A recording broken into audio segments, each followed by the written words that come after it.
begin. Very warm welcome to everyone on this public event titled Qatar Blockade. It's a solution at hand, hosted by the Middle East Institute, an autonomous research institute within the National University of Singapore. My name is Clemens Che, and I'm a research fellow at the Institute, where we seek not only to advance understanding of the Middle East, but also to deepen engagements between the Middle East and Asia. We do have an event coming up next Tuesday, the 14th, on Gulf Asia relations, and you may also register for this event on the MEI events page. Today, we are very pleased to host Dr. Kristian Ulrichsen, who is the Baker Institute Fellow for the Middle East. He was previously the Senior Gulf Analyst at the Gulf Center for Strategic Studies, and also he held the co-director appointment of the Kuwait program at the London School of Economics. Dr. Ulrichsen has published extensively on the Gulf, and we will be discussing his latest book titled Qatar and the Gulf Crisis. Also joining us today as discussant is my colleague, Dr. Abdullah Babood. He's the visiting research professor here at MEI, who has also published and spoken extensively on the Gulf. Before we begin, let me lay down the format of the session, which will be entirely conversational. If you have any burning questions, we will invite you to type them down in the chat box, and we will try to incorporate them in the discussion to the best of our ability. You may be asked to unmute if we need clarifications on your question. So a few words on Dr. Ulrichsen's book. He begins describing the blockade of Qatar as a manifestation of the free-for-all attitude to global affairs, unleashed by the election of the US President Donald Trump. Following this, he historicizes long-standing disputes in the GCC before finding that the 2011 Arab Spring as a watershed that set the blockading states on a collision course with Qatar. The spine of his book really explores the multifaceted Qatari policy responses to the blockade that happened on the 5th of June 2017, before ending off his book with remarks on the World Cup 2022 hosted by Qatar. So without further ado, let us welcome Dr. Kristian Ulrichsen, and please allow me to put forward my first questions. What set you thinking about writing this book with a focus on the Qatari response? And how was the ease of access to Qatari officials? You mentioned a shakeup in the Qatar's Ministry of Foreign Affairs in February 2016 with Sheikh Mohammed bin Abdulrahman Al Thani as the foreign minister, and the reshuffle of appointments in the ministry. Please, Kristian. Well, thank you very much, Clemens, and also to Abdullah as well, and to the Middle East Institute and to the National University of Singapore for hosting this conversation and for the interest you've shown in not just the book, but of course in the wider manifestation of the rift in the Gulf we've seen over the last, not only the last 3 years, but going back, we saw an iteration in 2014 when Saudi Arabia, Bahrain, UAE withdrew their ambassadors from Qatar for 9 months. And as you say, this goes back a lot longer. The rift that began on the 5th of June 2017 was quite coincidentally exactly 50 years to the day since the beginning of the Arab-Israeli War in 1967.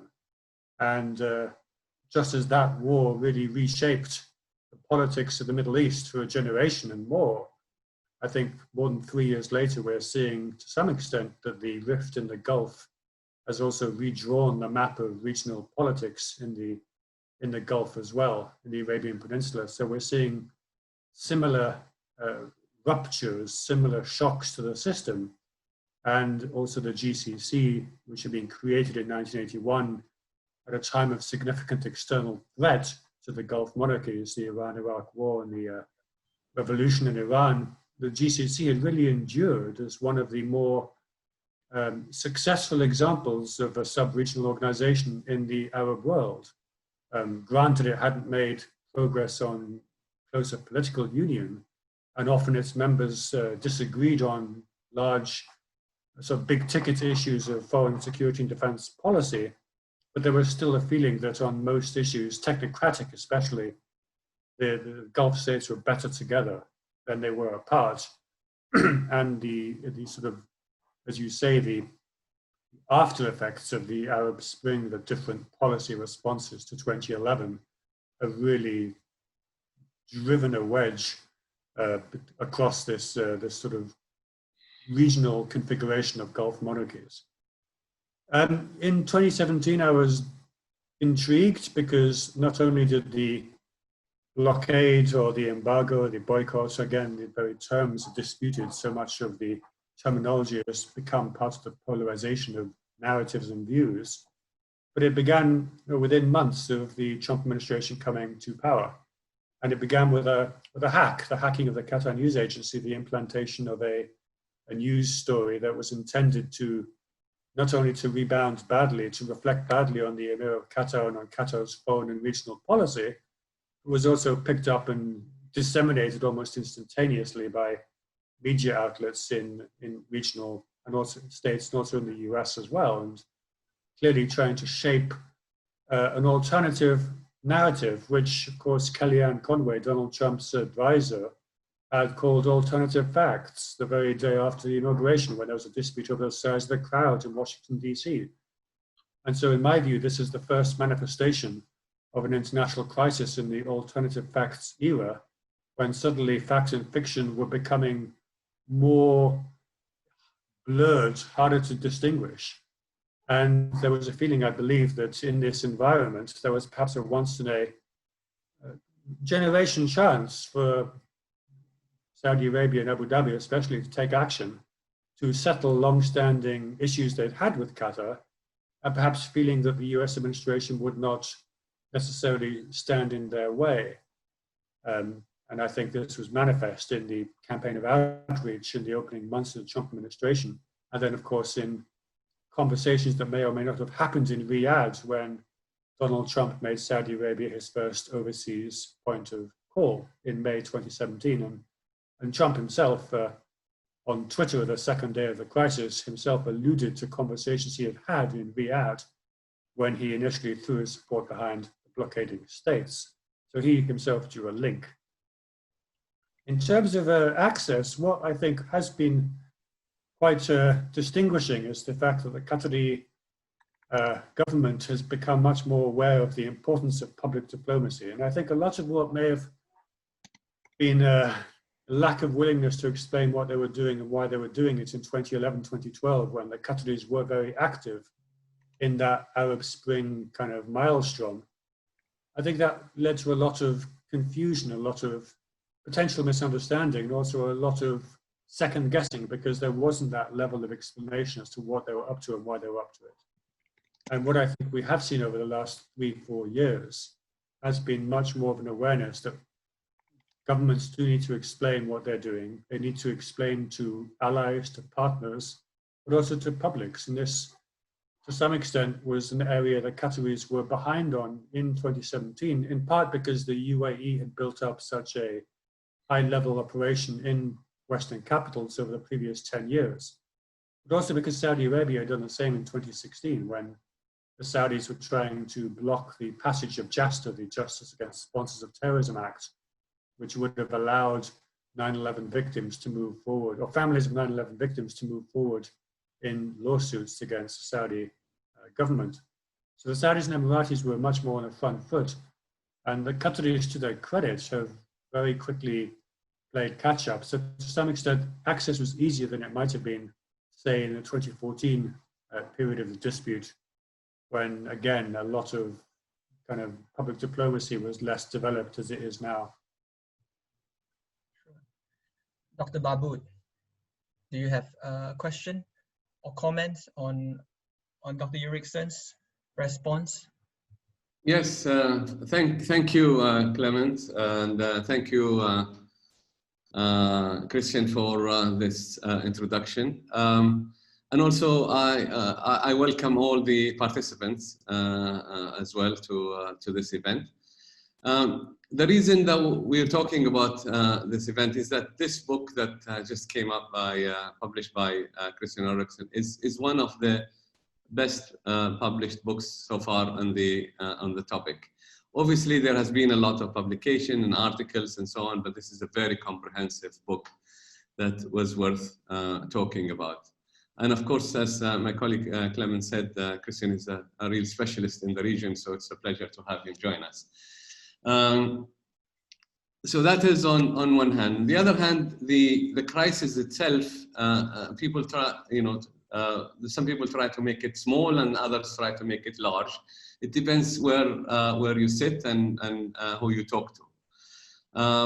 From at least my perspective, I think this is a very important topic and a very important crisis as well, and quite a significant crisis that's happening to the regional order, as it were.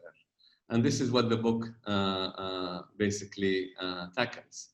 It's a very interesting book. It's an excellent read, very fluent, and I would recommend reading it. But I'm not here to sell you the book, but I really enjoyed reading your book, Kristian. And okay, this is the picture of the book for those who are interested. Why do we think that it is an important book, and also what is an important crisis that is happening in the Gulf? Is that all these Gulf states are actually very small, and they've always been facing multiple of crises. And the idea was the GCC itself, which is the regional organization, was another level of security protection for the region. Not just hard security, but also helping the GCC to stabilize, helping to grow their economies, integrate their, if you like, their people, etc. And it acted as a forum for all the GCC states to debate their issues, and also between themselves, and sort it out within the Gulf House, as they call it, Al-Bayt al-Khaliji, or and it helps them to negotiate free trade agreements with other countries, including, for example, a free trade agreement with Singapore. They're also negotiating with China, negotiating with the EU, US. So this collectivity has really helped the Gulf states to become a regional actor, and an actor that has voice. This crisis has actually demolished all of that in one way or the other. So all these regional debates and so on, whether within or without, with other partners, have almost stopped. Not only that, the borders have been closed, trade has been restricted, people connectivity and people's interest have been connected. So the crisis itself is much larger than actually people think. It affects the lives of humans, nationals who live there, and also people who work there in many ways, much more than people think. And the longer this continues, it actually lingers on. It actually the harm is larger. And from my perspective, at least, and I'm sure some of you would share this, I don't see the reason for it to begin with. There was no reason for it to start. And this is a question I want to kind of pose to Kristian. What do you think is the main reason that initiated this? Obviously, we know that the official reasons, but I'm sure there is a reason that we haven't yet got our fingers on to understand why this crisis erupted on the 5th of June. But also, I want to ask you another question related to that, Kristian, if I may, and that are, the quartet had demanded 13 items or 13 demands, and I want to ask you, the question is, do you think these demands were actually articulated in such a way to make it impossible for this crisis to be resolved? Because there is no country in the world, small or large, will accept those demands. And they were made public, and the way that they were made, it just makes it impossible. So do you think there was an intention for this crisis to actually linger on and continue? And if I may, just relate this to the Gulf states, to the GCC, and ask you, where do you think the GCC is going to go? Now, we've got this crisis going on since 2017. Most activities of the GCC has been slowed down. All these projects, common projects, etc., have been put on hold. The GCC has become almost insignificant. Where is the GCC is going? And why isn't this, that is a crisis that relates to the GCC itself, and also to the letter of the spirit of the GCC organization, and particularly to the GCC common market, which calls for free flow of people, capital, and money. People, capital, and goods. This crisis goes against that much wanted agreement that the GCC had agreed on. And it wasn't even discussed within the GCC bodies or the GCC mechanisms. So basically, the blockading countries or the quartet almost by themselves decided that this is outside the GCC, when it actually relates to the GCC common market agreement, and other countries were not consulted, for example, Kuwait and Oman. That is on one hand. On the other hand, why didn't they discuss this within the GCC, and especially after the Riyadh Agreement, where all the GCC leaders signed that declaration? Why didn't, if there was an issue, why didn't it go there for it to be discussed and then to see if it could be resolved? So all these kind of questions, lingering questions, we don't have any answers to, but I hope you can help us to illuminate some of these. Well, thank you very much for all of those points. And I agree that what makes this crisis different is because it's not a crisis that's just between elites, between leaders. For example, the 2014 row between the Saudis, Emiratis, Bahrainis, and Qatar was a disagreement between leaders, between elites, and it was kept at that level.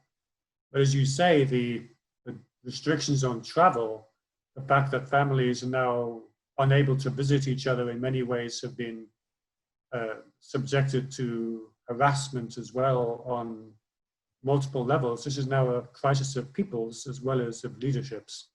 And that has created bitterness, has created personal impacts that will linger a long time, and I think will complicate any resolution, even if there is an agreement. The level of hostility and bitterness that is built up on all sides cannot simply, I think, just be turned off by any agreement. So I agree with the reason why this crisis is different. It's really impacted people and families and communities, and it's descended, unfortunately, into a level of quite bitter hostility on media and social media platforms as well. So it's much more of a direct issue.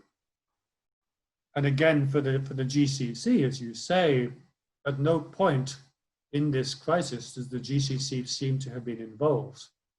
The GCC has a settlement dispute mechanism that doesn't seem to have been utilized. The GCC wasn't the venue for the expression of grievance, the expression of countries coming to the GCC and saying we have problems with whatever Qatar may be doing. That wasn't communicated through the GCC. It was very much direct and without warning on the 5th of June. And then, of course, the GCC was also absent from attempts to mediate in the crisis once it had happened. It was the Emir of Kuwait, of course, the father figure of the Gulf, the oldest Gulf ruler, the man who invested more than anyone else, I think, personally in creating and sustaining the GCC, a man with 60 years of foreign policy experience. He was the one who engaged in a round of shuttle diplomacy in the first 3-4 days of the crisis to at least prevent it from escalating further. And when he went to the White House to meet Donald Trump in September 2017, he did say, thanks God, what we did was prevent military action, which I think got a lot of people, kind of opened a lot of people's eyebrows, because Why would he say something like that if there wasn't potential that it could have escalated further? This is an individual who doesn't just say things like Donald Trump does, for example. He's very careful in what he says and how he says it. So there's that aspect of the GCC as to why did it happen? And again, this is, I think, contingent on the time of the first 6 months of the Trump administration, when Donald Trump had come into office proclaiming, both himself and the people around him, that the old order, the established rules of the game, no longer applied. If you remember the way the travel ban on Muslims from 6 Muslim majority countries was applied the very first week of the administration coming into office, you had Stephen Miller, the main immigration person, literally shouting at journalists that we're in charge now, this is our game. And I think that there was a feeling that the Trump administration itself gave out, perhaps inadvertently, that we do things as we want. The established checks and balances no longer apply. We saw that with some of the aspects of issues uncovered in the Mueller report. We've seen details come out of some of the campaigns of outreach, of a lot of the activities of the first 6 months have now become kind of aspects of litigation in court systems or in investigations and inquiries. And I think perhaps the Saudis, and particularly the Emiratis, felt that this was a once-in-a-lifetime chance to go for it and to actually feel that a US administration would not push back if they tried to exercise a pressure on another US partner, of course. And I think they felt that they could get the incoming administration, which had very little previous experience of governing. There was very little international affairs experience, partly because the election of Donald Trump was so unexpected, but also I think just because of the people he was surrounded with. I think there was a feeling that this was more like a blank slate that interested parties, not just of course in the Gulf, but we've seen this with Russia, we saw this with Ukraine, we've seen other aspects of their international policy, that this administration was willing to take action that most other administrations would not. For example, in January 2018, Ben Rhodes, who was on the National Security Council for Obama's 2 terms in office, Ben Rhodes actually talked about the Qatar issue as one aspect of policy. He said that we at the Obama administration had been blocking for 3 years. But of course, then Trump administration no longer blocks it. You get the impression that in 2014, in the 2014 issue of the row between the States and the Gulf, the Saudis and Emiratis might have liked to have gone further, but they knew that the Obama administration would say no way. And I think that constraint was lifted, at least in their view, in the first 6 months of 2017. So I think that explains the timing, because as you say, nothing new was necessarily on the table. I mean, these were continuations of accusations that had been made in 2014. And actually, until end of 2016, it had appeared that Qatar had repaired its relationships with its neighbors. Qatar sent troops to the Saudi border in September 2015 to help to take part in the coalition in Yemen. And I felt at the time that signaled to the end of the 2014 rift. That Qatar was now a fully signed up member of the GCC-led, Saudi-led consensus in the GCC as well. In December 2016, King Salman went to Doha. He was received with full state honors. He was presented with the Sword of Jassim, the founder of Qatar, the sort of highest honor that Qatari leadership can give. In March 2017, the Saudis and Emiratis, the Qataris and Emiratis had a first of a beginning of meetings about common security interests. Both the Prime Minister and the Crown Prince of Bahrain were in Doha in early 2017, also talking about potential cooperation to assist with Bahrain's ongoing financial fiscal pressure. So it had seemed as if a lot of the animosity from 2014 had dissipated by 2017. So the question is, what changed between the end of 2016 and June 2017? Now, you could argue that what changed was the issue of the Qatari hunters in Iraq who were released, had been held hostage for 14 months or longer, and were released in April 2017 with a payment paid to the Iraqi government or to different groups, depending on which account you choose to believe. And that certainly became a kind of a smoking gun that was then used by the quartet of states to claim that Qatar was kind of back to its, or kind of back to their old accusations that Qatar was sort of playing fast and loose with regional security and stability. You get the impression that was a kind of action that they utilized, sort of a convenient smoking gun to make that point. And then the 13 demands, it's quite interesting because the blockade was the 5th of June. Those demands were the 23rd of June. There was 18 days in between. And on the 21st of June, the State Department had a press conference in Washington, D.C. And the State Department spokeswoman, Heather Nauert, actually went on record and said, we don't understand why they've done what they've done. There's been no explanation of what do they want from Qatar. And she was quite critical from a US government point of view. And so within 2 days, we had the demands suddenly appear. So one gets the impression that those demands were drawn up in haste once it became clear that the US government would not take sides, even though Donald Trump initially had taken sides. We now know that James Mattis, Secretary of Defense, and Rex Tillerson, Secretary of State, were critical, and also the CENTCOM as well. The military commanders were critical in actually going to Trump and saying, this isn't, say, kind of Saudi versus Iran, where from an American point of view, you have a good side and a bad side. But these are all partners. We can't take sides. So I think once that happened, and Trump was kind of rowed back from actually taking sides, the State Department expressed frustration with these demands, with the lack of explanation as to why it had happened.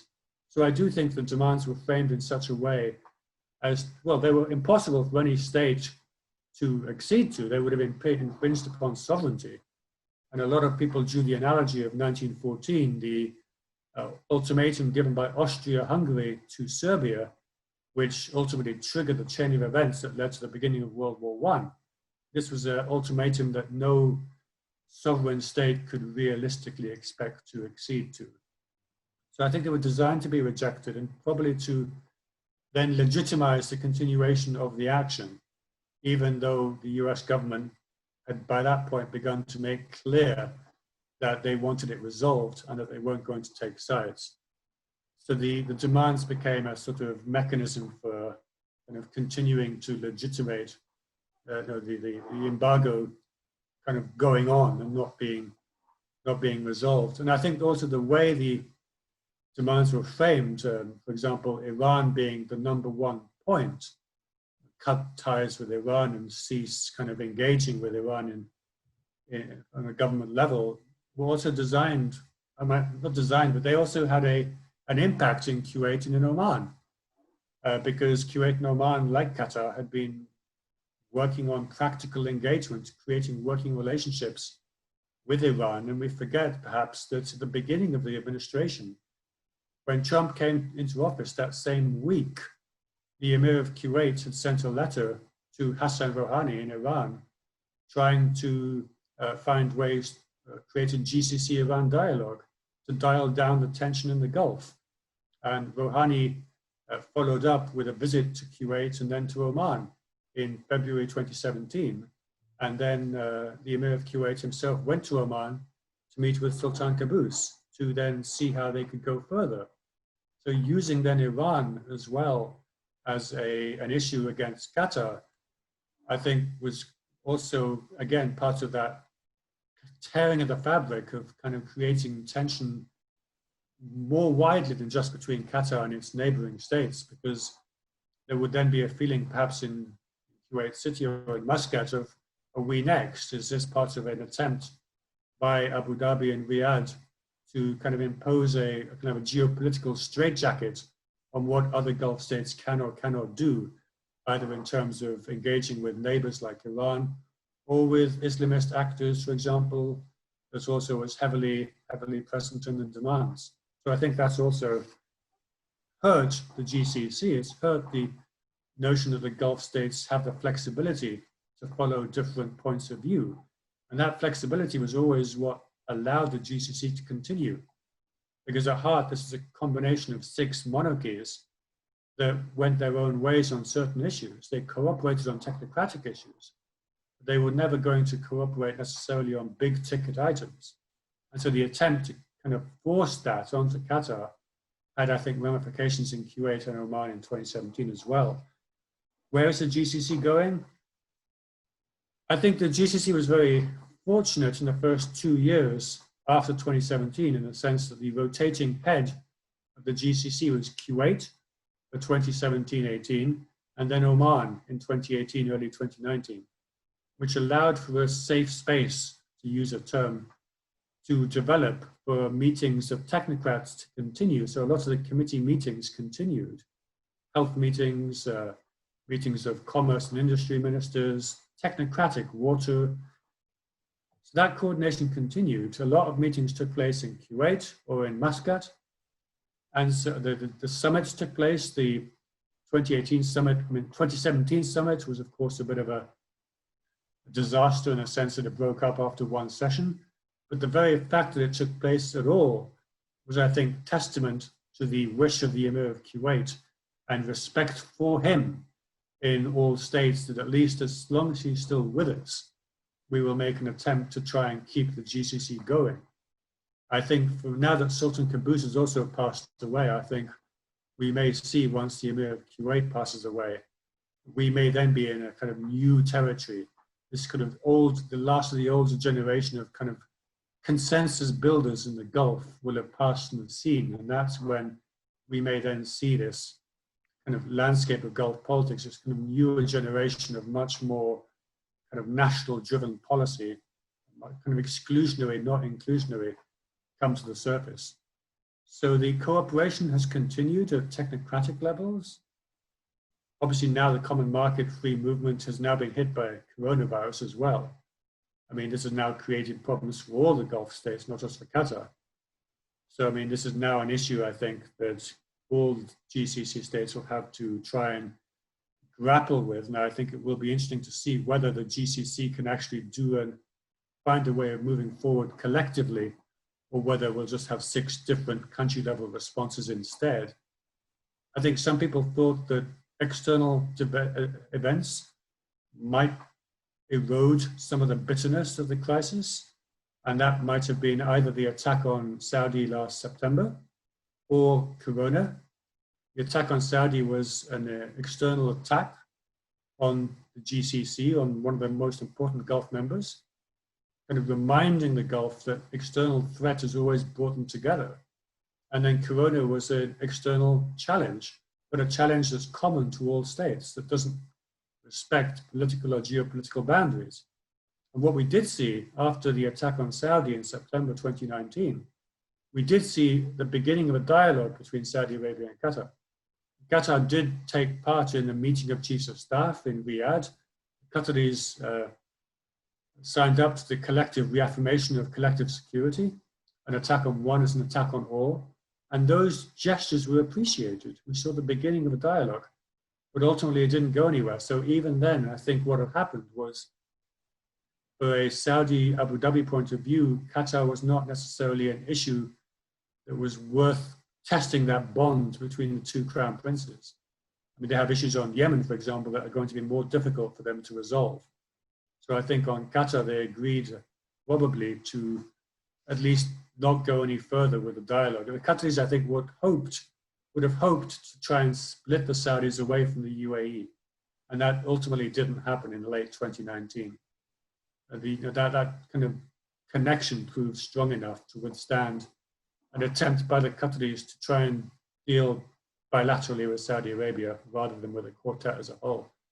But then even Corona has still not seen a resolution of this dispute. We've seen a continuation of a lot of tit for tat kind of point scoring over the past 4 months. And so that also indicates to me that we're stuck. If Mohammed bin Zayed in Abu Dhabi, if he can pick up the telephone and speak to Bashar al-Assad as he did in the end of March, and talk about kind of corona challenges, common challenges, but that they're still not willing to do so with the Qataris. I think that tells us just how far this dispute has become entrenched, and that even a common external security challenge or a common threat that they're faced with corona is not enough. And I guess just finally on this point, I'd say also that for the Qataris, Trump's initial decision to take sides was a huge shock because it called into question the security guarantee that they always thought the US would provide since 1990 with Kuwait, with the invasion. I think the assumption had always been that if a Gulf leader or if a Gulf state was threatened, the US would come to their support. And that was questioned in Qatar in 2017. But the Saudis and Emiratis, I think they've had a similar moment of questioning. That came 2 years later in 2019, in May and June with the attacks on shipping, and then in September with the attacks on Aramco in Abqaiq and Khurais, when again you saw very little overt US response. So I think ironically, the Saudis and Emiratis have now experienced what the Qataris felt in 2017, that we can no longer take for granted this external security guarantee that we once thought was the backbone of our regional security and stability. And so that, I think, has been a sobering moment. But what we have seen over the last 6 months of this, or the first 6 months of this year, is that the Saudis and more so the Emiratis are willing to de-escalate with Iran, even as, again, the dispute with Qatar remains stuck. So again, I think that they've responded to that realization that they may be more on their own than they thought by taking practical action vis-a-vis Iran, but on the Qatar issue, because all sides are perhaps willing to live with the dispute. It hasn't yet created a situation where it causes overwhelming pressure on any one side. We're in a position that nobody perhaps wants to be the first to make the move to offer a concession. So that's why I think we're stuck. Thank you, Abdullah, and thank you, Kristian, for your responses on the context of the crisis, the future of the GCC, and the changing US role in the Gulf as a security guarantor. We have a list of questions here from the floor, and I'm going to try to incorporate it into our discussion. At the same time, I'm going to pull up some of the relevant excerpts from your book. So if we were to talk about immediate policy responses from the Qatari side, which you describe as tools of soft and then smart power in your book, in addition to strategic partnerships in the foreign policy of Qatar, could you talk a bit about the chief feature of this smart power that's adopted by Qatar, and how successful did Qatar fare in the rights-based or rule of law-based approach that you listed in your book? We have a question from the floor from Jonathan Misseroy about the ICJ, WTO, and ICAO rulings on the blockade. Do you believe that these will actively change the situation in the Gulf, or do you believe that the Quartet will continue to find techniques to skirt around international norms? And then finally, I would like to ask on the theme of small states, and you wrote a bit about in your book about a debate between two Singaporean veteran diplomats on small states, whether a small state should act as a middle power or should it resist against bullying. So what's your take on this, and what are the lessons that Singapore and other small states can learn from the Qatar blockade? Thank you. And while you're thinking about the answer, Kristian, may I also interject here? Yes, of course. And ask you about what really surprised a lot of people is how Qatar was resilient in the way that it handled the crisis. First of all, it built its own resiliency, and I think this also goes back toward before the current crisis, the 2013, 2014, or even before. But also, how did they manage the crisis? And were they able to succeed in your view, in terms of managing it internally and externally? Just to add to what Clemens has asked, I thought if you could also look into that. Thank you. Well, no, thank you. I'll start with your question, Abdullah, first, because it underpins what comes next. Resilience was critical, and again, it was something that was began to be put in place even before 2014, but it was accelerated after 2014. And there was a feeling, I think, that in Doha in 2014, that if this issue had happened in 2014, this sort of pressure on Qatar by regional neighbors, it could happen again. And so there was a feeling that we need to begin to at least map out scenarios and to take action to at least be prepared. And part of that was infrastructure. And in 2016, the Qataris they began the phased opening of a huge new port, Hamad Port, which was, I think, 14 times larger than Doha Port, the one it didn't replace, but it added to. And that was begun even before 2014, but it came online in 2016 and it was available in 2017. So for example, Hamad Port was large enough to accept ocean-going cargo ships direct to Doha, whereas in 2014, 85% of Qatari trade that came in from sea was stopped, first was shipped from either, you had to stop off at Dubai, Jebel Ali in Dubai, or ports in Oman, and it was then loaded onto smaller ships that went up into the Gulf itself. And so in 2014, you had a situation, for example, where the blockade had happened and all of Qatar's land trade, Saudi was shut, together with 85% of imports coming by sea, that would have really created problems very quickly. And that pressure could have succeeded. But by 2017, you then saw the Qataris very quickly securing alternative trade routes and putting in place measures to really minimize the disruption to the flow of goods and to essential items like food, for example. And Hamad Port was absolutely critical to that. There was also the fact that in 2017, you had a two-week kind of warning period in the sense of the blockade. The hack happened on the 23rd of May, then had that 2-week period of rising media attack on Qatar. So there's a sense that something was up. I don't think people quite knew what was up, but they could sense that something was happening. And so in that 2-week period, and I go into this in the book, and I spoke to the Minister of Trade and Industry at the time, and he described how, for example, they started doing market scanning exercises so that at least they'll be aware of where imports came from, what supply chains were active, where those points of supply were, and what would we need to do to put in place alternative supply chains if something happened. So once, of course, the blockade did happen on the 5th of June, they were able to, within 2 days, put in place alternative supply routes. And within, I think, 4 days, the shortages were overcome. And there was also obviously a kind of an emphasis on domestic, kind of increasing domestic production where they could as well. And I think that goes to one of the issues, to the failure of the blockade. First of all, you're blockading a state which does have very large reserves of capital, it has very significant capacity to adapt.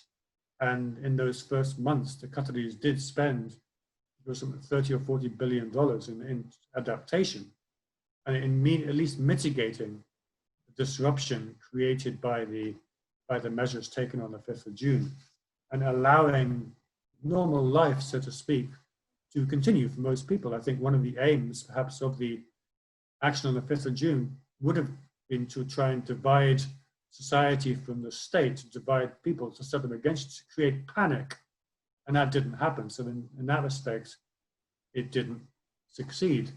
Again, in another respect, one of the reasons the blockade didn't succeed was that very few international or even regional states bought into it. But the attempt to isolate Qatar really only had a few other states, Mauritania, Chad, Senegal, Jordan, they kind of downgraded ties. The Yemeni government based in Saudi Arabia, and Khalifa Haftar in eastern Libya, which is kind of heavily influenced by the UAE, but there was almost no signing on internationally to the attempt. So in that respect as well, that was a policy response that didn't happen in terms of the blockade or the quartet point of view. Again, the Qataris smart power in the sense of deploying investment, in making agreements, in very, well, I mean, for example, the MOU with the US on counterterrorism, on terrorism finance, kind of going further and very quickly taking proactive action that was appreciated in Western capitals, and also going on that sort of arms spree, buying fighter jets in the US, the UK, and France. Again, dealing with a kind of new energy deals. Obviously, they'd announced the expansion of the North Field gas production as well.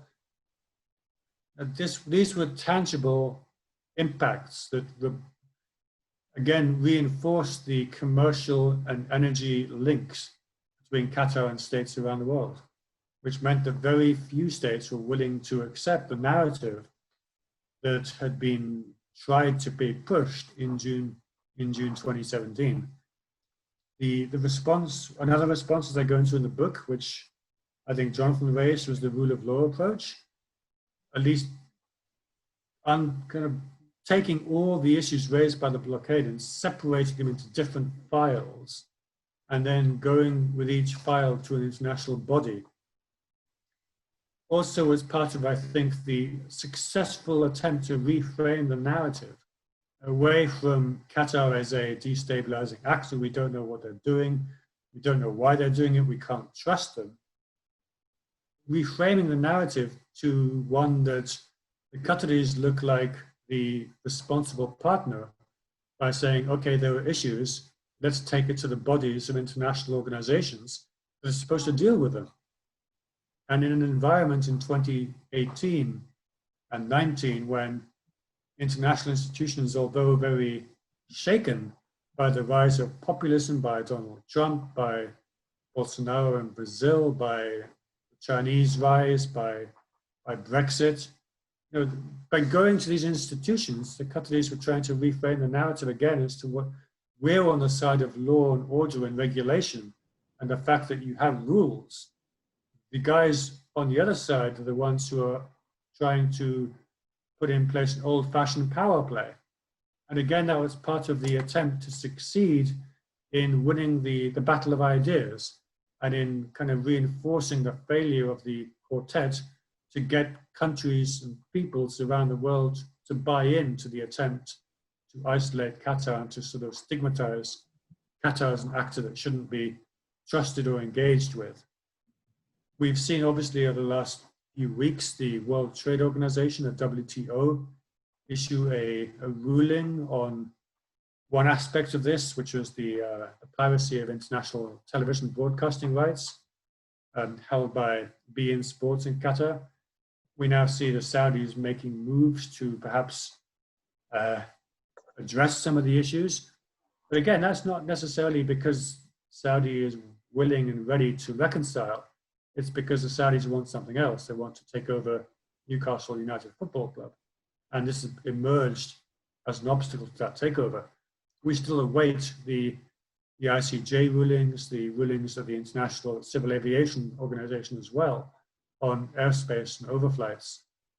So I think the Qataris took these decisions to really show that they were the ones taking the high ground in that respect, and knowing that these would inevitably take years to resolve, but would be part of the successful reframing of that narrative. I would perhaps just add that, I mean, it has succeeded in the respect that we now see, the WTO at least certainly showed that if you have international organizations that give rulings in your favor, it sort of then just reinforces the narrative that many people now have that why is this dispute still continuing? And so I think definitely that was a response that was very carefully calibrated. And in terms of also taking the high ground, there was some discussion in June 2017 about why should the pipeline, the pipes gas from Qatar to the UAE, why should that continue? And people, I think, have also wondered why the UAE continues to import natural gas from Qatar, even as there's been so much bitterness. Now, part of it, of course, is that a portion of that gas goes on to Oman, although the Qataris, I think, had made contingency plans to supply Oman with gas in other ways, perhaps through LNG, were the pipeline to be disrupted. But there was also, I think, a feeling in Qatar that if they stopped the gas from flowing, if they just cut it, then it would be seen as a collective punishment that would hit ordinary people in the UAE at the height of summer with power for air conditioning, for example, at its height. And it would again undermine the attempt to show that the Qataris, in their view, were taking the higher ground. And so that was one of the reasons why the pipeline was unaffected and remains unaffected more than 3 years later. It's again part of that attempt to try and reclaim the sort of narrative. And I think from the point of view of the Quartet versus Qatar, that has been quite stark. Oh, and then small states, middle powers. I'm sorry, I forgot about that. But there was a debate in Singapore. It was quite interesting also because many people in the Gulf, in Qatar and the UAE, they always looked at Singapore as a model. You know, the Singapore experiment, the Singapore model is one that is studied very carefully. And here you had an example of the situation in reverse. People in Singapore looking at what's happening to a small state in the Gulf. I think the lesson is that, and again, this goes back even longer. I mean, the lesson of 1990, for example, in Kuwait, was if you need a small state surrounded by more conventionally powerful neighbors, perhaps potentially aggressive neighbors, is to create tangible working partnerships with countries around the world, to kind of create those additional layers of political, economic, and security links that mean that if and when something happens, then you will have partners around the world who will recognize the value of coming to your assistance. And that we saw very clearly in Kuwait's case. And that, I think, was one of the triggers for the Qatari leadership in the 1990s to begin to move away from the Saudi shadow. In 1992, Hamad bin Jassim became foreign minister in Qatar. And by 1992, Sheikh Hamad bin Khalifa had already more or less taken day-to-day control of a lot of the running of Qatari policy making. And their view, I think, was very much that if we want to be fully secure, we need to have linkages that mean that if something happens to us, we will have partners. And in 1992, for example, you had Saudi-Qatari border clashes on the border between the two countries, which again reinforced the importance in their view of supplementing your regional security alliances with other Gulf nations, with GCC states, supplementing those and complementing them with international partnerships. And it was a lesson of Kuwait, which was important there. So both in 1990 and in 2017, the lesson for small states is if you can become a critical part of an international framework of trade, of commerce, of political and economic linkages, then when something happens, people are less likely to take it as a fait accompli and to perhaps shrug and say, well, there's nothing we can do. And so I think that's the lesson for Singapore, for Qatar, for Kuwait, for Oman. We've seen a lot of kind of UK-Oman military and security agreements over the past couple of years. Kuwait as well. I mean, this is a lesson, I think, for small states more widely, not just for Qatar. Thank you, Kristian, for your responses. I'm going to put in a few more questions from the floor. And it seems that we have two groups of questions, one group on the UAE and the other group about mediation in this crisis. So we'll start with the bit on UAE. So the first one from Brian Shager is Al Jazeera has been seen by UAE, Saudi Arabia and Egypt as a tool of the Qatari government if there is going to be a solution to the blockade, do you think Qatar will be expected to rein in Al Jazeera as per the expectations of KSA, UAE, and Egypt? That's the first. The second question from Yusuf Al-Rumi is that following the recent Twitter war between the UAE and Kuwait, what do you think is the main reason behind such a war, and will Kuwait be the next target following Qatar? And we have two more questions from James Dorsey. First, there is belief in some quarters that the UAE has decided to wait out an opportunity, should an opportunity arise, to act more forcefully against Qatar. What is your sense? And the second, can you talk a bit about the UAE's attitude towards Oman, which over the last decade seemed not dissimilar to those regarding Qatar, including the witnessed developments in Yemen, the 2018 spy case, and destabilization efforts in 2011. Abdullah, if you have any comments, questions, please feel free. Yes, thank you.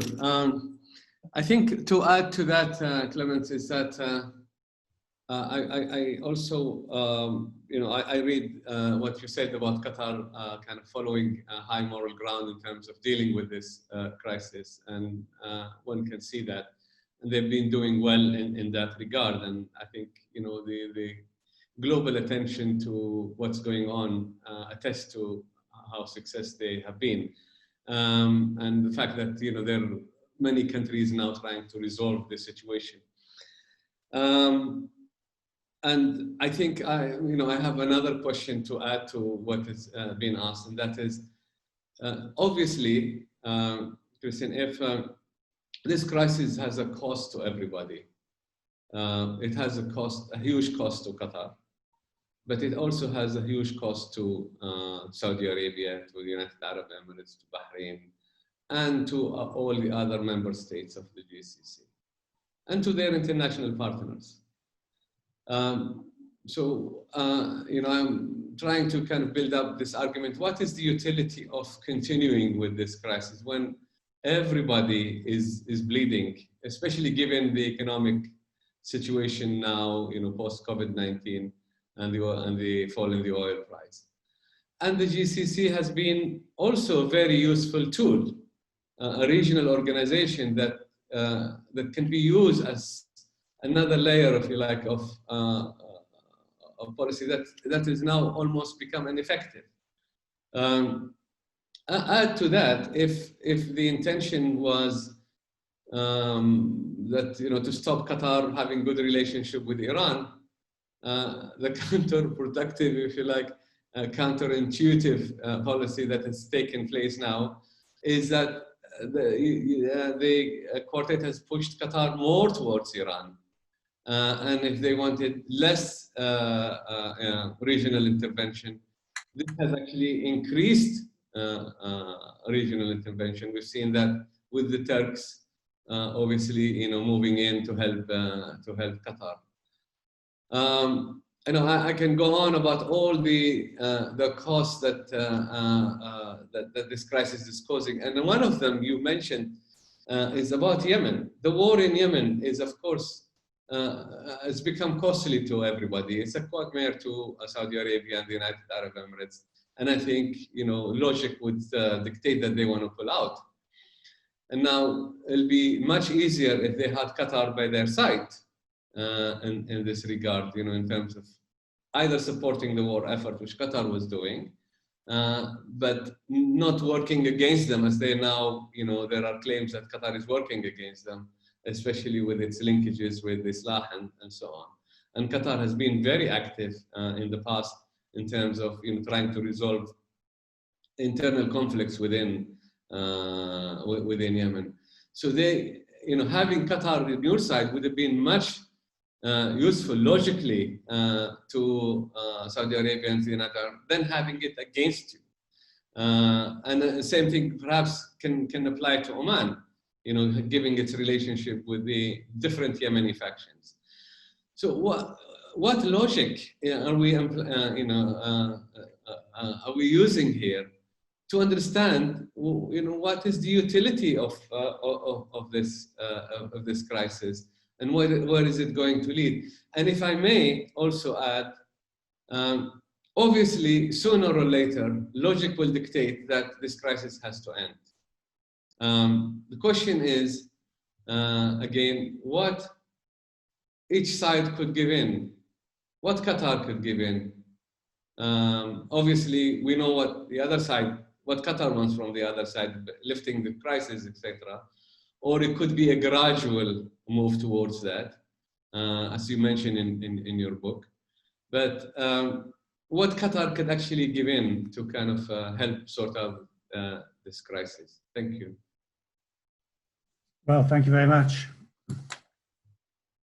Yes, Al Jazeera has been, and not just Al Jazeera, but of course the other aspects of Qatari-owned media were also mentioned in the list of 13 demands.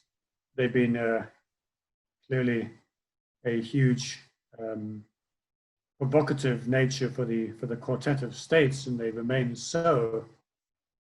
Perhaps the inclusion of Al Jazeera and the demand it close also helped, or I think it harmed the quartet's case in 2017, because it then enabled the issue to become a freedom of speech issue as well. And we saw, for example, editorials in the New York Times in July 2017 condemning this, this kind of a further attempt to silence what they saw as the freedom of speech and media in the region. So again, it perhaps backfired to some extent, but yes, I mean, the fact that we have, I mean, Al Jazeera remains a sort of live point of contention. I think, and this perhaps goes back to what Abdullah just said about what could Qatar do. I think whether to be in a resolution, you'd have to wrap it into a regional issue, where it's not just Al Jazeera, but Al Arabiya, its media in Saudi Arabia, media in the UAE, but Sky News Arabia, for example, that have all become weapons of kind of information over the past years, going back beyond 2017, but I think especially since 2017.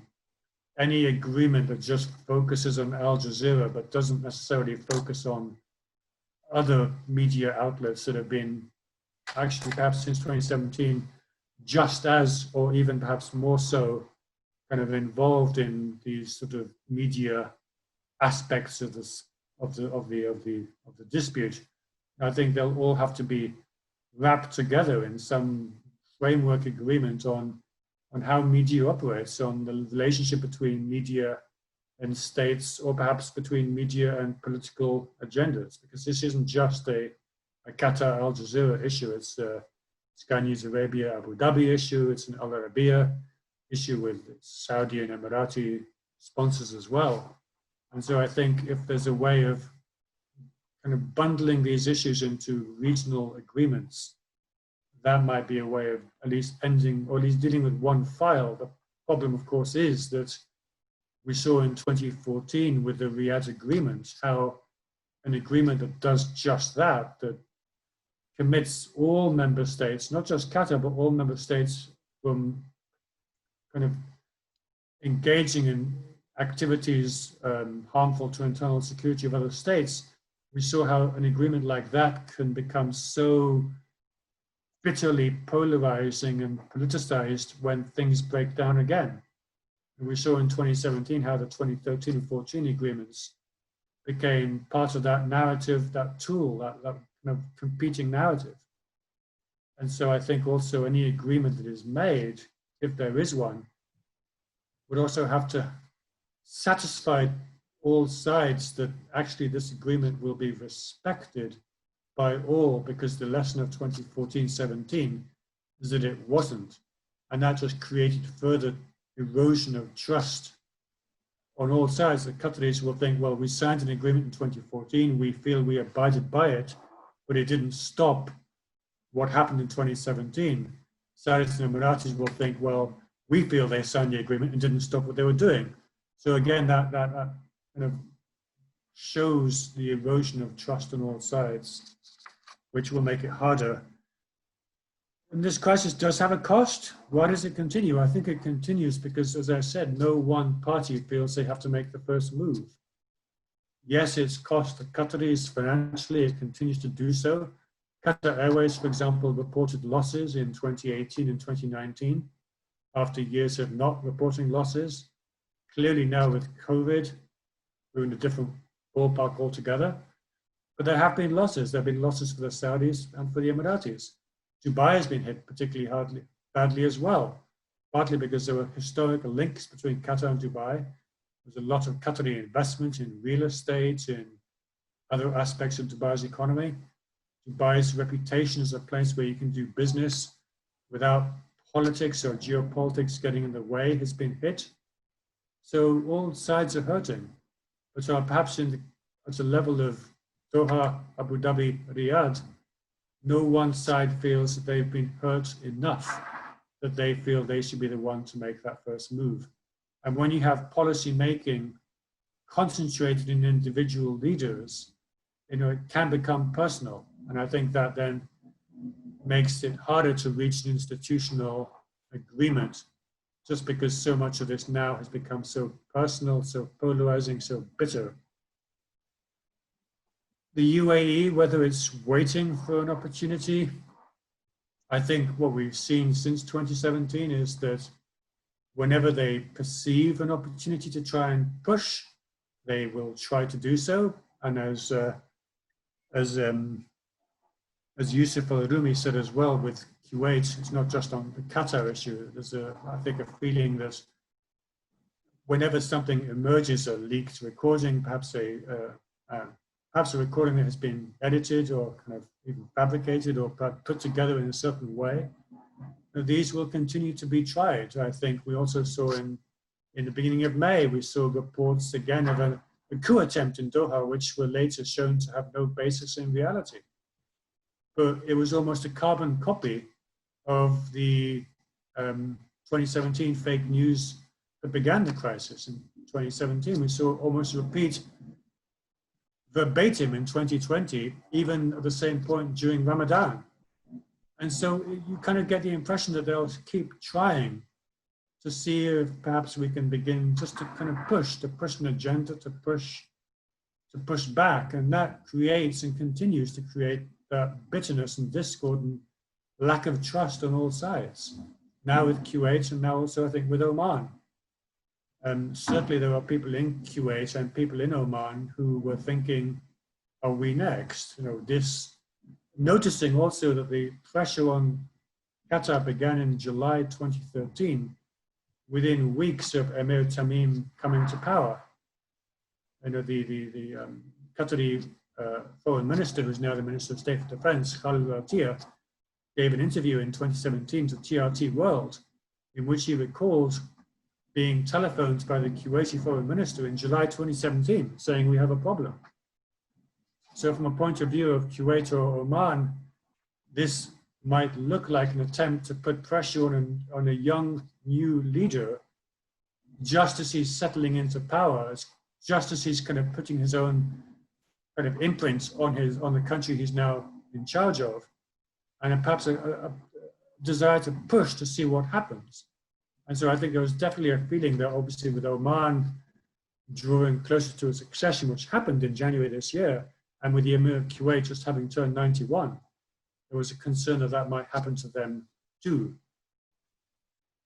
So I think issues like the Qatar, so that the UAE Kuwait Twitter issue over recent weeks has once again, I think, reawakened concerns that this might not be a one-off. This might be continuing, that Abu Dhabi and Riyadh especially continue to want all other partners in the Gulf to follow their approach, their line towards issues that Kuwait, Oman, and Qatar historically have had some autonomy over.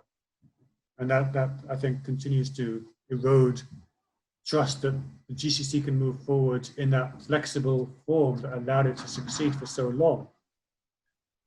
Again, as Abdullah said, Qatar and Iran, I mean, yes, Qatar has had to be pushed closer to Iran in certain respects. It's unavoidable. I mean, the airspace issue for a start, Qatar cannot be squeezed on both sides.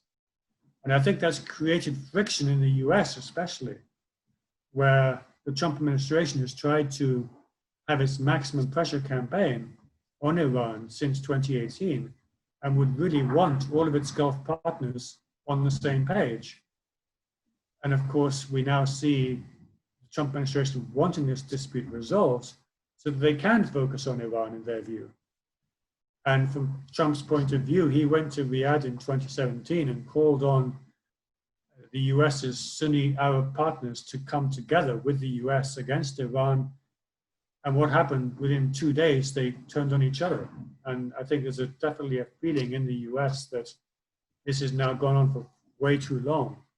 It's also why, for example, the Middle East Strategic Alliance or Security Alliance, MESA, has been pushed so heavily by the Trump administration to try and add people to the room. So it's not just the GCC, it's the GCC plus Jordan plus Egypt before they pulled out, to at least maintain working relationships, coordinated multilateral relationships on security and defense issues, even though the GCC itself is perhaps less strong than it used to be. But at least on the kind of common issues of concern, there's a desire to make sure to minimize the impact of this continuing crisis on the bottom line from a US perspective. On Yemen, absolutely, it's a quagmire. It's the Saudis want to end. I think they do want to withdraw. They want to withdraw, though, in a way that doesn't look like a defeat. And so I think the struggle now is to find a way of withdrawing in a way that is portrayed as at least mission accomplished in terms of addressing some of the issues of the border security for Saudi Arabia, perhaps keeping the Houthis kind of their control minimized to at least, I guess, Sana'a and the area around Sana'a, which is still a lot greater than it was in 2014, 2015. The Saudis are searching for a way out with dignity and with honor.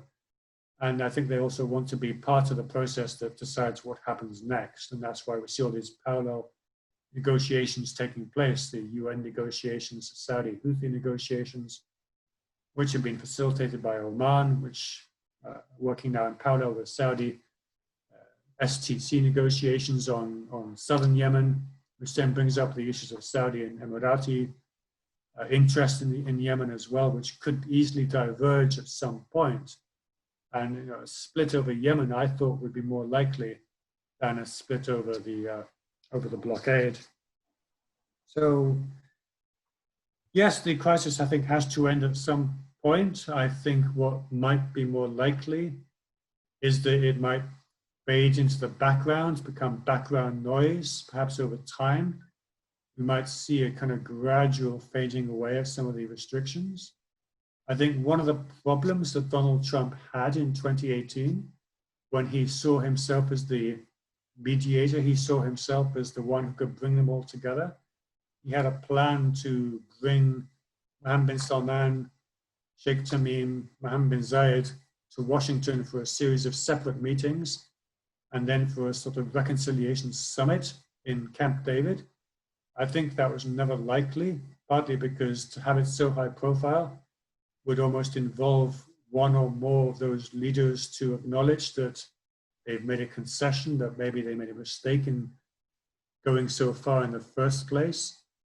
So I think what we will see is perhaps restrictions being lifted quietly and gradually becoming background noise, not something that would necessarily involve the loss of face or kind of public admission or apology. And again, that could become a sticking point because I think from a Qatari point of view, they do want an acknowledgement that what happened was wrong, and they want credible assurances that it won't happen again. And from a Quartet point of view, they don't believe Qatar's in that place where they can trust them. So I think for that reason, we are stuck. But I think were it to be resolved, I think those negotiations, that dialogue between Saudi and Qatar in late 2019 was the way to go, to kind of keep it discreet. And let's see if the coronavirus and the common challenges can perhaps lead to that. Although I note that 4 months into the kind of pandemic, we haven't yet seen any sign of that happening anytime soon. Thank you, Kristian, once again for your response, and thank you, Abdullah. Probably Abdullah later will have something to add about the Middle East Strategic Alliance that was put forward by the US and how Egypt left that alliance and what problems it might pose. We have questions on possible mediation in the crisis. First one from Wang Di. Is there a greater role for GCC states that are not involved in the crisis, such as Kuwait and Oman, in mediating this crisis? And that was echoed by Faris Abdurrahman, whether these efforts are futile at this point. And Wang Ti also added, does successful mediation in the crisis require another powerful third party here? We also have questions on the future of this crisis. First one from Nisha. Who are the winners and losers of the blockade at this current juncture? And then another from Rukhsana Afzal. What has the quartet achieved so far, and is this blockade going to continue indefinitely?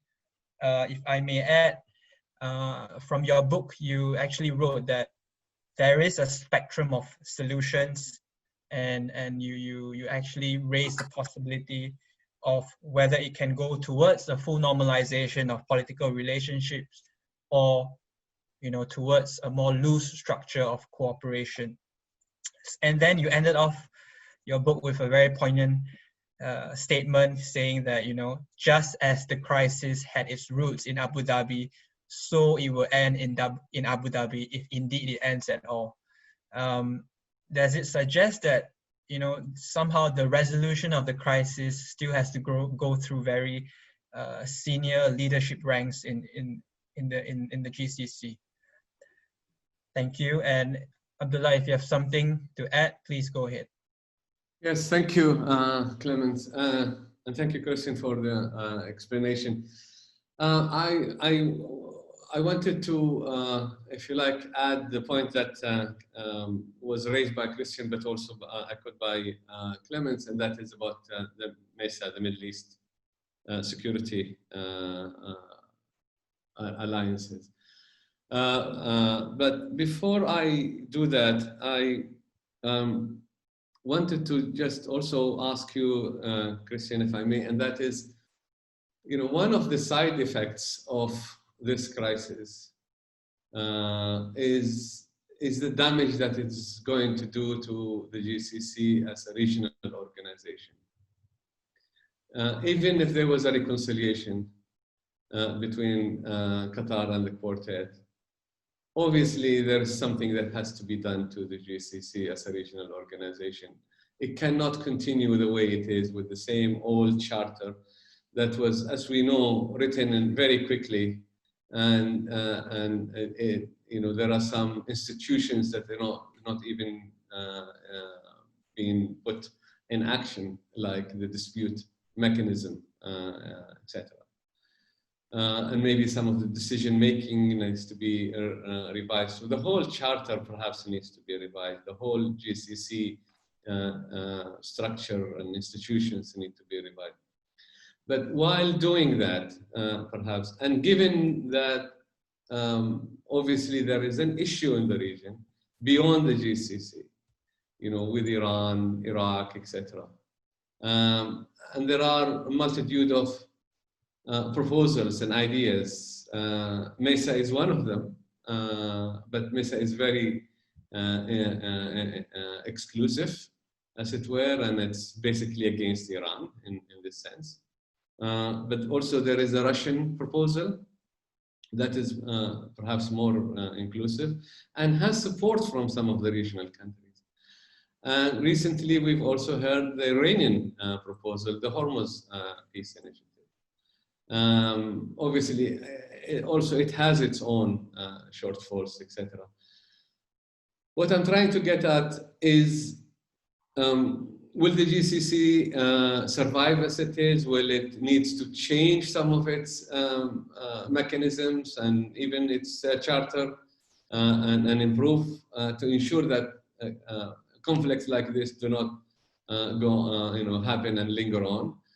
And is the GCC still relevant in many ways, given all the different proposals that are taking place and no proposal from the GCC states for anything at the moment?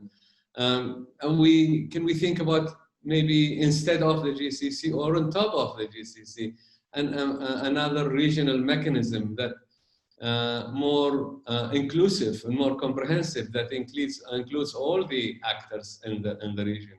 I know that also has complications, especially now with the United States current administration. But if there was a change in the administration, would we see perhaps, or can we think outside the box and bring in other actors in the region in some kind of a mechanism that incorporates all these different actors in the region and avoid conflict, not just between the GCC states, but between the GCC states and their neighbors? Because since the 1970s onwards, we've been living in the shadow of conflicts. It hasn't changed, and we have seen at least 3 major wars, plus lots of other conflicts, very costly conflicts that are happening in the region. Can we think beyond that? Can we think outside what is there? I'll let you handle this, Kristian, in your Thank wisdom. you, Abdullah. Just a reminder that we have about 10 minutes or so. So, Kristian, time flew by, but just keep that in mind. Thank you. Thank you. Yes, mediation.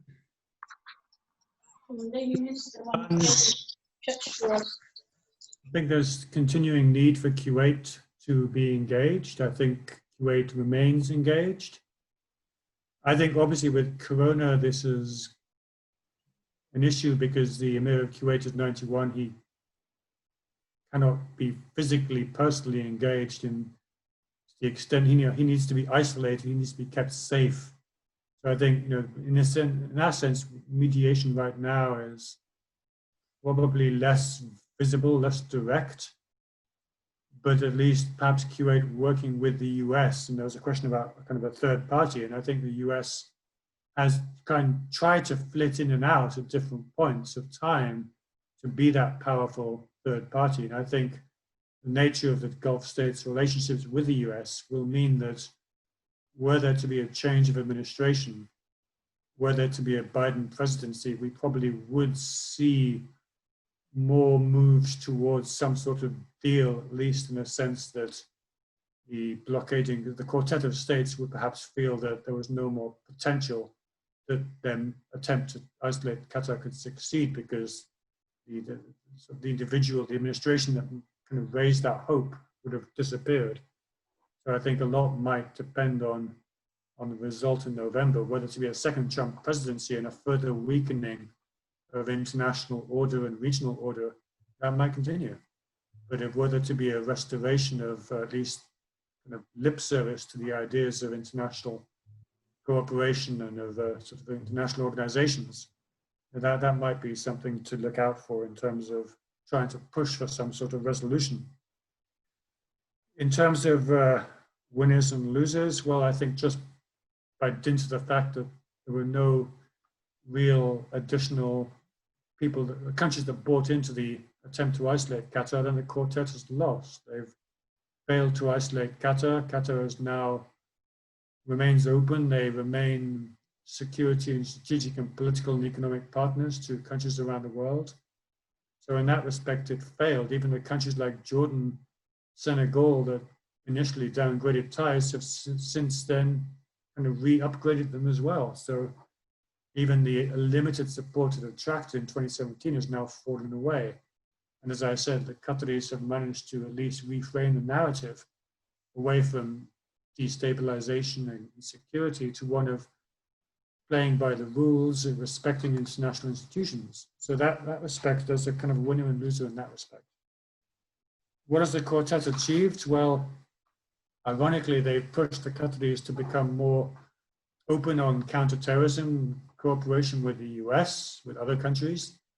That might not have been one of the objectives in 2017. There was, I think, a tool they were trying to use against Qatar.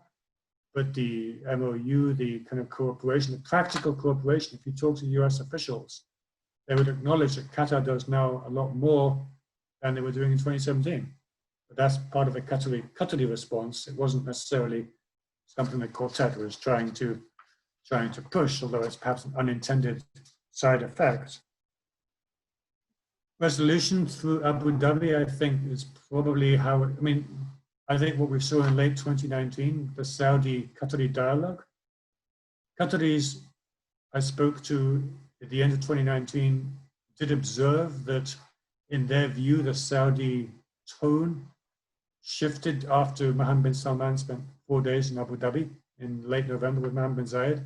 He was there for the Abu Dhabi Grand Prix and for the meeting of the Saudi Emirati Coordination Council. And there was a feeling, I think, of optimism beforehand that Saudi and Qatar were making progress. And then ultimately that tone shifted and nothing happened in the end. So I think as long as Abu Dhabi wants this crisis to continue because they don't want to reconcile, because a lot of the animosity that began in Abu Dhabi has led to where we are. I think as long as the Crown Prince relationship between Mohammed bin Salman and Mohammed bin Zayed remains strong, that will probably remain the case, at least over Qatar, when from their point of view, they have other issues like Yemen that could be potentially more problematic in Saudi-Abu Dhabi relationships.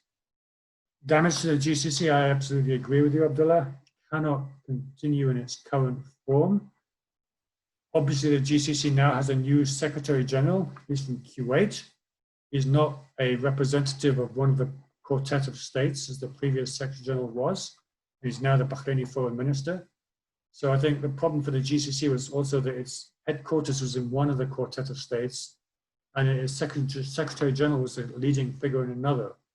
So at least now with a Kuwaiti in charge, there could be hope that they could try to be more present.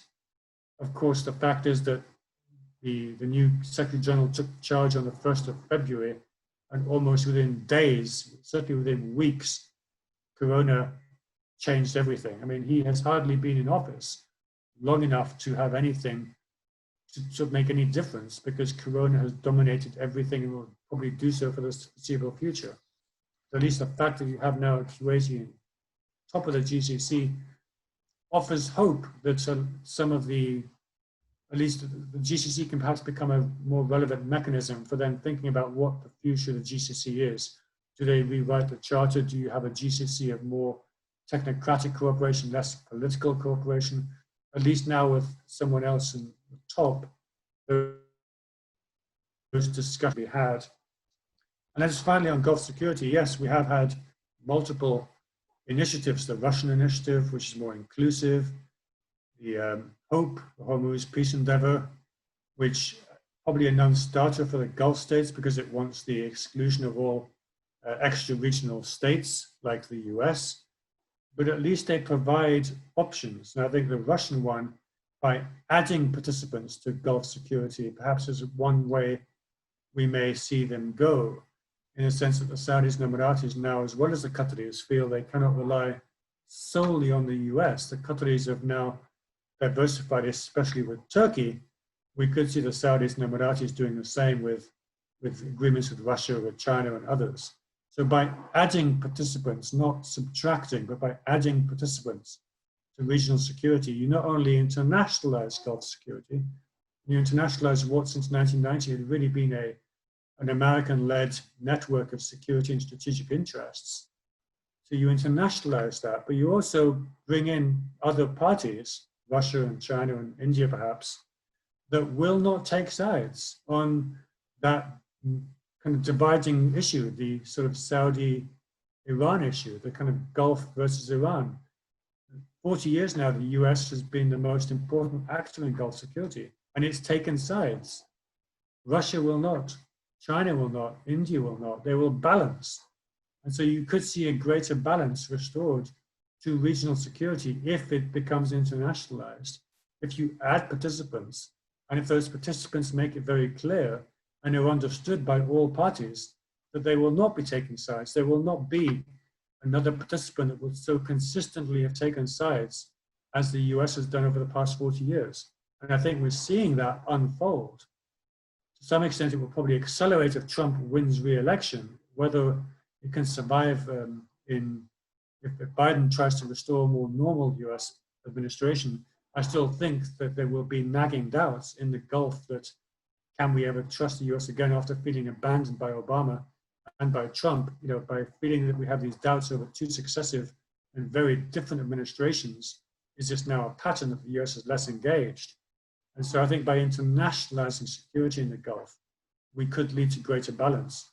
And the fact that the Saudis and the Emiratis responded to the killing of Qasem Soleimani, not by hawkishly supporting the US, but by actually calling for de-escalation, which would have been really quite unthinkable in 2017, 2018, that I think shows where we might be going, where you have doubts about the role of the US and you have a desire to add participants, which goes with the territory that they will not take sides as much as the US. So we could ironically be seeing the beginnings of a more inclusive attempt to at least work with partners and not against on a kind of wider regional security level. Thank you, Kristian. We have about 4 minutes of leeway before we end off. So I'll have one more question before I pass it over to Abdullah for final remarks and back to Kristian. Is there really an emerging crack within the UAE as you suggested in your book? Because you talked about Sheikh Mohammed bin Rashid Al Maktoum penning a poem for Qatar, asking it to return to the GCC fold. And that's my question, that's also echoed by Asif Shuja at MEI. So any final remarks, Abdullah? You need to unmute. Thank you. My final remarks is I think this has been a great session. It's always a pleasure to have Kristian with us. I think the region, as I was saying earlier, has had more than enough of its share of conflicts and wars. And the last thing that one was hoping for is to see cracks within as Kristian mentioned, one of the most successful bodies in the Arab world, as it were, and that is the GCC. Of course, it hurts everybody, not only in Qatar, but also all the other Gulf states. We would certainly, as someone who comes from the region, we would like to see this conflict resolved, because we don't see the utility and benefit of the continuation. And the more it continues, the more it becomes harder for it to be resolved, because Qatar, as we said, and other countries started to build their different ways of doing things and building alliances, etc. What we are also seeing is a two-speed GCC, perhaps, and that is Saudi Emirati or Saudi Kuwaiti, or maybe even a variable geometry of the GCC. So all of these are very confusing to the people in the region. At a time when we're facing the pandemic, we're facing the post-pandemic problems, the oil prices, the economic challenges that the region is facing. The last thing you want to see is continuation of this conflict. And most importantly, how it affects people. Families have been separated by this. As you know, this is a very, of course, you all know, we're talking about, essentially one social fabric, where families are extended across the different GCC states and tribes, etc. The cost is tremendous, it's huge, and it's totally unnecessary. There is no hope that any country or that respects its sovereignty or its independence will give in to the demands. So the demands will have to change. The negotiations will have to take place, maybe with the support of external powers. In this case, maybe some more push from the United States under a new government, perhaps a new administration. but also it'll be interesting to see what the EU could do, what Asian countries could do to push for this, because it is really totally unnecessary, and it's not leading us anywhere except more costs and more harm, not only to the region, but also to the partners of the region. We are all affected by this one way or the other. So in that sense, this is a great book. I really enjoyed reading it, Kristian, and always a pleasure to see you online. Hopefully we'll meet physically soon, sometime in the future. And thank you, Clemens, for organizing this and for inviting me to take part, but I'll leave it up to you now. Clemens. Thank you, Kristian. You have a couple of minutes to wrap up. Thank you. Okay, well, thank you. Thank you very much for your kind words, Abdullah. I hope to see you again soon. And for Clemens for organizing, and for everyone at MEI as well. Just to your points about Dubai, I mean, we have seen almost nothing from the Dubai leadership. I mean, they've been very quiet about the issues. The poem, of course, was one aspect of it, but I think this reinforces the fact that when we talk about the UAE, we talk about it in this respect in Abu Dhabi. You know, Mohammed bin Zayed is a kind of diametrically opposed view than the Qataris have over certain regional issues, the role of Islam, of political Islam, whether it's a threat or something that you can work with. I mean, these are wider issues that won't go away even if there's a resolution to this crisis. And of course, the fact that Sheikh Tamim just turned 40, Mohammed bin Salman is 34, even Mohammed bin Zayed, who's a generation older, is only 58. I mean, these are the figures that will continue to dominate Gulf politics for next 20, 30 years in Mohammed bin Zayed's case, potentially 40 years longer in Mohammed bin Salman and Sheikh Tamim's case. I mean, this is going to become the new normal, perhaps, especially once the Emir of Kuwait, King Salman, passed on the stage. Sultan Qaboos has already passed. That generation of consensus builders who built the GCC, who guided the Gulf states from independence through the first phase of their independence, that has now passed, and now we're seeing the emergence of a very different leadership style. And so I think, you know, we have to get used to it. And this, they will have to find ways of living together, find ways of cooperating, at least of working with each other. And so I think, as Abdullah said, what happens in the Gulf matters, because it's not going to be a short-term thing. It's something that has wider and also much longer-term implications. So with that, I thank you for the opportunity to talk about some of these issues. And again, thank you very much for organizing this session. Thank you, Dr. Kristian Ulrichsen. Thank you, Dr. Abdullah Babood. And thank you, everyone, for tuning in. And we hope to see you at our next MEI public event. And once again, also thank you to the MEI events team. Looking forward to see you at the next event.